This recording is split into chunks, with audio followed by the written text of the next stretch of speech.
You are now entering the hate-proof zone.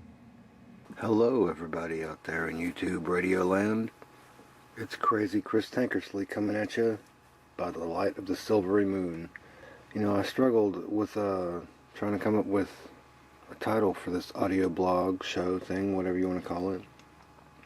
Thought about calling it my 15 minutes, but then I'd kind of be chained to the whole 15 minutes routine. I thought about calling it Opinions Are Like Assholes, but there's a lot of videos on YouTube that already have that. It's a very common saying. I wanted to have my show be something very distinct, something that would be easy to search for, something easy to find when you search for it. Opinions are like assholes. Everyone has one, and I'm certainly no exception. So if you want to hear mine, then by all means, stay tuned. I'll try to keep my use of and to an absolute minimum. So you might be thinking to yourself, who the hell is this guy? Well, I'm just an artist trying to make my way in the world. Sometimes I like to talk about crazy shit. So let's get into it. And this is not the most topical thing to talk about. It's not something that happened very recently, but I want to talk a little bit about Phil Anselmo. I saw a thing trending on Yahoo, some time back that said, he was taped making racist comments. And then Phil issued a statement that was like something to the effect of, "Okay folks, I'll own this one. But the inside joke of the evening was that we were drinking white wine." And that's why he was saying white power. Come on, Phil. Who you bullshitting? That's the lamest excuse I've ever heard. Don't insult our intelligence, man. Someone made a video saying that wasn't true, as if that needed to be said.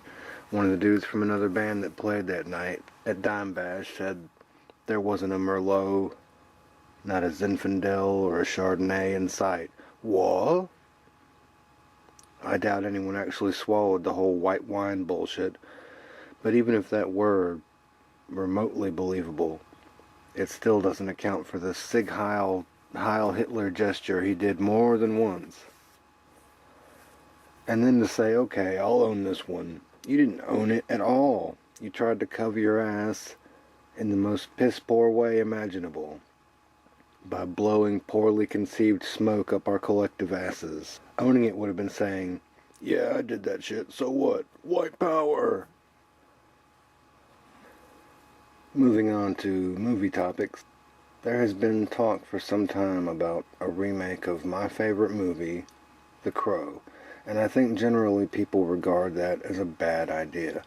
I'm pretty much against remakes of any type, but there are those who take it a step further and go so far as to say that it's a slap in the face to Brandon Lee, that it shits all over his legacy. I think Rochelle Davis, the girl that played Sarah in the 1994 movie, I think at one point she even had a petition to stop the reboot from getting made. Let me just say this. That's fucking Hollywood for you. As long as the film industry exists, there will continue to be remakes of movies that made a studio money. It's not something that should be taken personally. That's just how the system works, and how it always has. The only thing that would stop the movie from getting made would be to convince the studio heads that there simply is no money in it. If they really thought that it would lose money for them, then they'd pull the plug on it in a heartbeat. I loved The Crow. 1994. I saw it at the theater and I was blown away. I've seen the movie over 100 times and I've got very mixed feelings about this upcoming remake. For those of you who don't know, The Crow was based on a graphic novel written and illustrated by James O'Barr. He was inspired to write the story because his fiancée was killed by a drunk driver, and the book was his love letter to her, his way of healing himself and trying to cope with the loss. Of course, the movie version had its own tragedy when Brandon Lee was accidentally killed on the set during filming, so now Brandon Lee is forever linked to The Crow. But he was just an actor hired to play a part. Sure, it was a very pivotal role for him because he was already a star, but The Crow made him a superstar. A shame he didn't survive long enough to enjoy that status and see what a following the film developed. But The Crow had nothing to do with Brandon until the movie version was cast. Prior to that, it was all just James O'Barr and his book that he wrote From a creator standpoint, I think it's unfair to James O'Barr for people to shit on the idea of a remake because he has the right to make a deal to have his creation live on in another incarnation. My first instinct is, of course, remake's bad. But give James O'Barr a break. He's been through enough. I really only get upset when I hear movies I love being redone. If they were making a remake of Hope Floats, or Fried Green Tomatoes, or Steel Magnolias, I'd feel the same way I did when the original films were released. Well, this is obviously a piece of fucking shit, let's move on. But when it's Jaws or Back to the Future, you get enraged if it's something you loved as a kid. Scarface was a remake, but who gives a shit? Now, having said that, I'll say that if they ever do finally get around to remaking The Crow, I hope they make it more like the original source material with the Skull Cowboy and all that. A lot of shit that was cut out of the first movie. And then they should start remaking movies that weren't all that great to begin with. Like Spawn. I'd pay to see an R-rated version of that. One remake that everyone seems to agree on is Ghostbusters. Christ, are people shitting all over the trailer for that. And rightly so.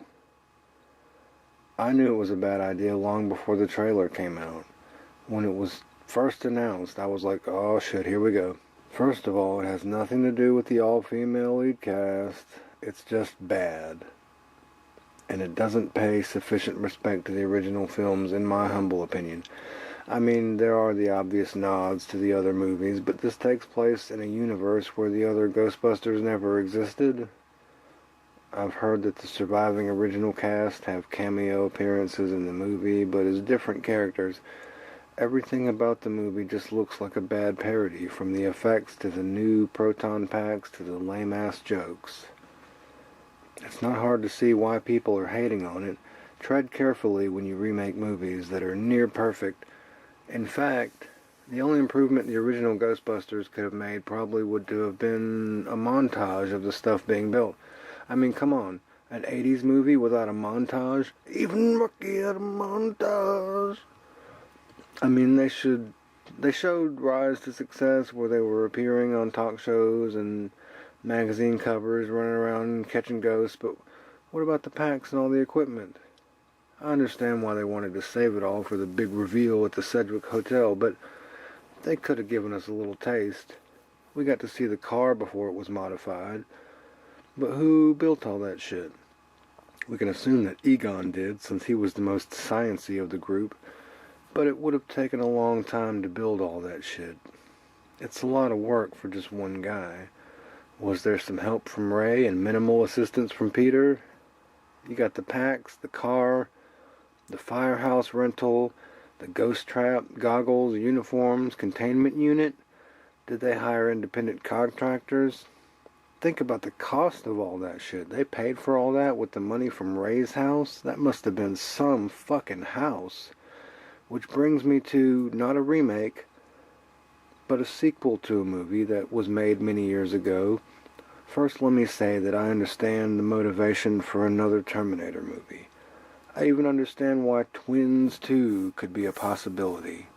But people, let me ask you, who the fuck was asking for a sequel to Kindergarten Cop?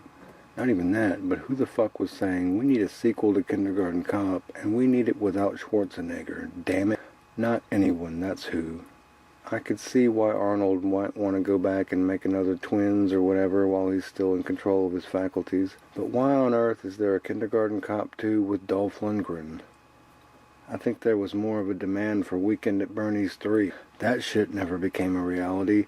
Why does this now exist? They're recycling everything that was ever remotely popular or profitable. 2 words. Fuller House. But get this. The girl DJ was actually married to a guy named Fuller, so her last name is Fuller, so that makes it sound less retarded, right? That's like doing a reboot of Good Times and calling it Gooder Times. But wait, the main character married a dude named Gooder, and now he's a newspaper publisher that died, so she inherited the Gooder Times. Netflix will eat that shit up. Lastly, I want to address something it just made me sad. Let me preface this by saying there's 2 sides to every story. Sometimes more.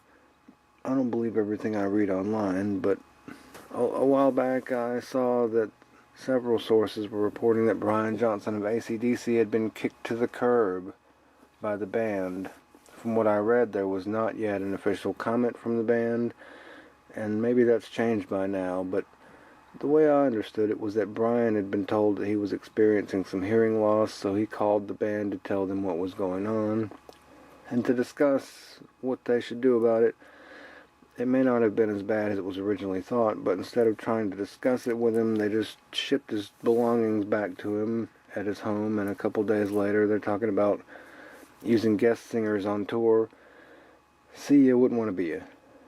Again, I don't know if all that's true, but if it is, then damn, I've kind of lost all respect for those guys. That shit is shady as fuck. Hold your ticket. Who's going to be the new singer for AC/DC? Axl Rose? Holy shit. What kind of a world do we live in now? I don't know about you guys, but I'd be asking for a refund. If they pulled the old bait and switch on me, I'm not even that interested in seeing a Guns N' Roses reunion show. I definitely don't want to see AC/DC with fucking Axl Rose. That is not something that I need in my life. So anyhow, this is just a little experiment that I wanted to do, and I think that pretty much wraps up the first episode, as it were. If you like what you heard, click like, subscribe. Won't hurt my feelings. Or don't. Who cares, Either way, it doesn't matter. But you should probably subscribe, if you want to.